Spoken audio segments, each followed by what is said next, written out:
예, 이번에는요, 제 7장 비감염병 관리. 그래서 여러분들 비감염병이라고 그러면 대체적으로 그 성인병 하는 용어들은 많이 들어보셨을 겁니다. 그런데 요즘은 여러분들 성인병이라는 용어를 잘 사용하지 않습니다. 그래서 제가 지금 일단은 여러분들 익숙해라고 지금 성인병이라고 적어놨지만 사실 성인병이라는 말을 잘 이야기를 하지 않죠. 애기들도 요 관련된 질병이 걸리거든요. 그러면 그 성인병 아니지 않습니까? 어쨌든지 성인병에 대한 뭐 만성질환 뭐 관련 뭐 질환이라든지 또는 정확하게 의사협회에서는 뭐라고 우리가 규정을 지었느냐면 생활 습관병이라고 이야기를 하고 있습니다. 그래서 성인병은 이제 생활 습관병이다. 하지만 성인이 더 많이 발생을 하니까 우리가 성인병이라고 부르게 되는 것이죠. 그래서 성인이 되면서 발생하는 질병 총칭을 우리가 성인병이라고 이야기를 하고 대표적인 질환들이 동맥경화증이라든지 고혈압이라든지 악성종양, 여러분들 암이라는 거 있죠? 암, 그죠? 그래서 이 악성 종양이 있고요. 뭐 예를 들어서 암 판정을 받았을 때 음성이냐, 양성이냐, 악성이냐 이 세 가지로 보통 구별을 하게 돼요. 음성은 말 그대로 단순한 우리가 그 단순한 종양, 즉 혹이라고 보시면 되겠고, 우리가 이 양성이라고 하면 말 그대로 그때부터 암으로서 우리가 본다라는 것이죠. 그런데 악성이라는 이야기는 뭐냐면 전이가 된다라는 겁니다. 전이가 벌써 되었다라는 것이 바로 악성종양입니다.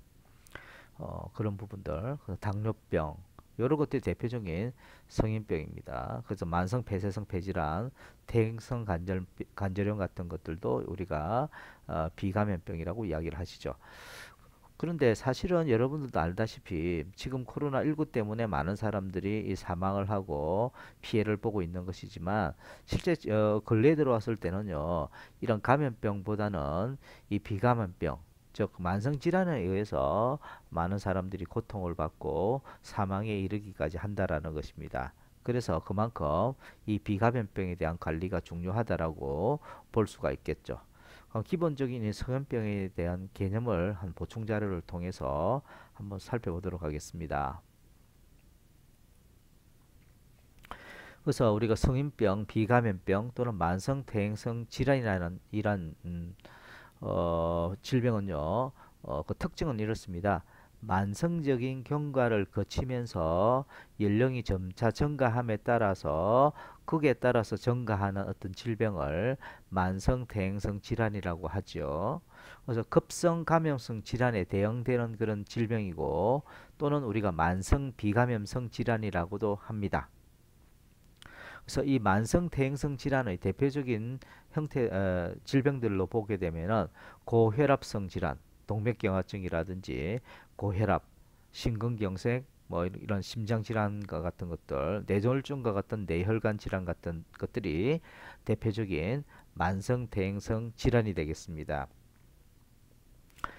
그래서 이런 부분들에 대해서는 우리가 이번 시간에 즉이 7장을 다루면서 자세하게 여러분들에게 설명을 하게 될 겁니다. 또 이것뿐만 아니라 암에 대한 부분, 폐암, 위암, 간암, 전립선 암 등 악성 신생물, 우리가 악성 신생물을 우리가 암에 대한 같은 말이라고 보시면 되겠습니다. 당뇨병, 백내장, 치매 같은 것들이 만성 대행성 질환의 대표적인 예다라고 보시면 되겠습니다. 일반적인 이런 반성 대행성 질환의 특징을 보게 되면 보통 발병하게 되면은 3개월 이상의 경과를 보이고 호전과 악화를 계속 반복이 되면서 점차적으로 점점 더 악화가 되는 그런 특징을 가지고 있습니다. 그리고 연령이 따라 증가함에 따라 유병률이 증가하게 되고 우리가 위험 요인이 무엇이라는 것을 알고 있습니다. 보통 식생활이나 또 운동을 하지 않는다라든지 뭐 이런 여러 가지 이유들을 우리가 알고 있지만 실질적으로 명확한 원인을 규명하기는 조금 어려움이 있다라고 보시면 되겠습니다. 이러한 특징을 가지고 있고요. 이러한 그 만성 질환, 즉 성인병 같은 것들이 계속 어, 발생이 높아지고 있는 원인이 뭐냐라는 것이죠. 첫 번째는 이러한 생활 수준이 향상됨에 따라 향상이 되고 환경이 많이 개선이 되어 있다라는 것입니다. 즉 생활 수준이 예전에 비해서 많이 나아졌기 때문에 예를 들어서 식생활 같은 것만 하더라도 고칼로리의 음식을 많이 먹게 되죠. 그죠? 그래서 이런 만성 질환에 많이 노출이 있게 되게 되는 것이고 인구 구조도 좀 노령화되고 있고요.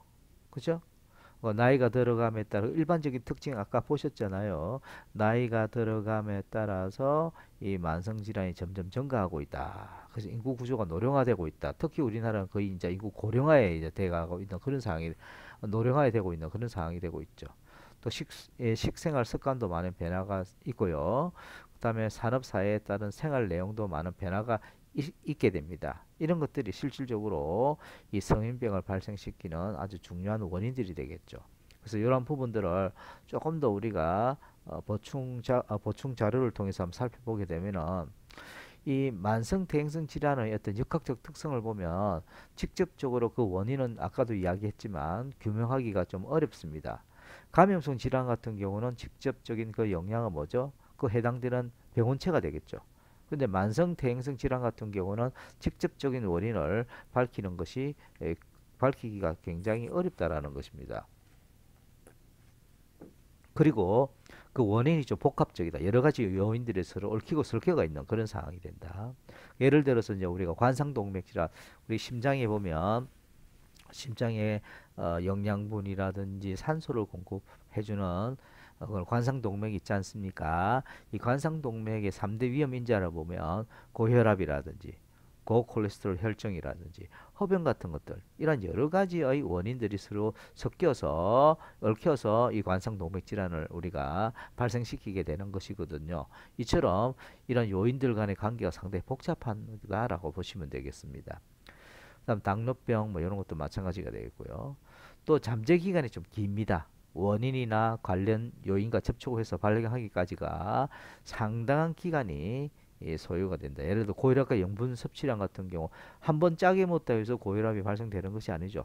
이러한 접촉이 상당한 기간이 소요가 됨으로 해서 고혈압이 또 발생되어지는 그래서 잠재 기간이 좀 길다라는 그런 특성을 가지고 있는 것이 만성 대행성 질환이다라고 보시면 되겠습니다. 그다음에 언제 이러한 질병이 발생했는지 그 시점을 명확하게 우리가 찍기가 어렵다라는 것입니다.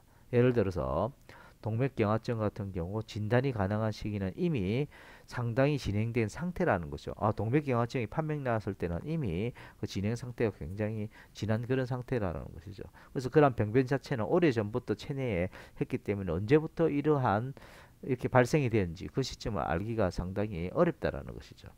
그래서 질병 발생과 질병 경과가 일치하지 않는다라는 것이죠.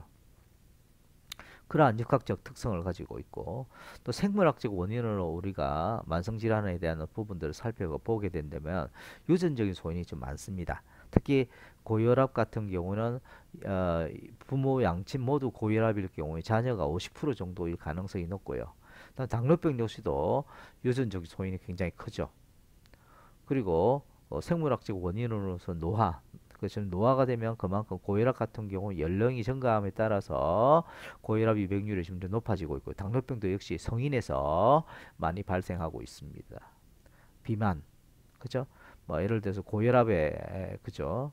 또 발생을 시키기도 하고 동맥경화증의 원인이 되기도 하고 허혈성 심장 질환이라든지 뇌졸중 당뇨병의 그 원인이 되고 하는 것이 바로 비만이기도 하고요. 고지혈증, 관상동맥 질환이나 고혈압, 동맥경화증, 뇌졸중 당뇨병 이런 것의 원인이 되는 것이 바로 고지혈증이 됩니다. 행태적이라는 건 뭐죠? 행동과 태도라는 말입니다. 행태적인 원인을 보면 식습관에 의해서 또 발생되어지고 요즘 가장 큰 것이 흡연이거든요. 흡연에 의해서도 많은 그 원인이 제공된다. 대부분의 암이라든지 또는 만성질환 같은 경우 흡연이 그 원인이 되는 것이 많습니다. 또 그에 못지않게 운동 부족이라든지 스트레스, 요즘은 스트레스죠. 스트레스에 의해서 또 스트레스가 많으면 또 이러한 당뇨병이 계속 또 발생이 되기도 합니다. 이런 것들이 그 원인이 되기도 한다라는 겁니다. 환경적 요인으로서는 대기 오염물질이라든지 직업 특성에 따라서 또 발생되어질 수도 있고요. 그래서 이러한 여러 가지 어떤 내용들이 그 만성 질환을 많이 발생시키는 원인이 된다라고 보시면 되겠고, 그다음에 이어서 이제 그 성인병이라는 질환 요 부분은 다음 시간부터 해서 다시 한번 제 요 부분을 정리해서 진행을 하도록 하겠습니다. 예, 여러분들 수고 많으셨습니다.